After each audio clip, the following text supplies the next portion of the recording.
ఈ క్రిస్మస్ను మనము ఎలా అర్థం చేసుకోవాలి? దేవుడు ఎలా చూడమంటున్నాడు, మనం ఎలా చూస్తున్నాం? దేవుడు ఎలా అర్థం చేసుకోమంటున్నాడు, మనకేమర్థమైంది? క్రిస్మస్ అంటే మనకేమర్థమైంది?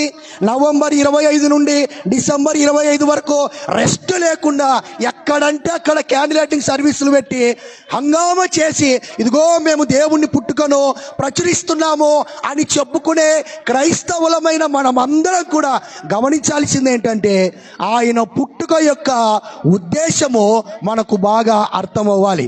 ఏ ఉద్దేశంతో పుట్టాడో, ఏ ఉద్దేశంతో ఈ లోకానికి వచ్చాడో, ఏ ఉద్దేశంతో రక్తమాంసములను ధరించుకొని మనవలే ఈ లోకానికి వచ్చాడో, ఆ ఉద్దేశము ఎప్పుడైతే నీ గ్రహింపులోనికి వస్తుందో, ఎప్పుడైతే నీకు అర్థమవుతుందో, అప్పుడే అర్థవంతంగా నీ జీవితంలో క్రిస్మస్ను నువ్వు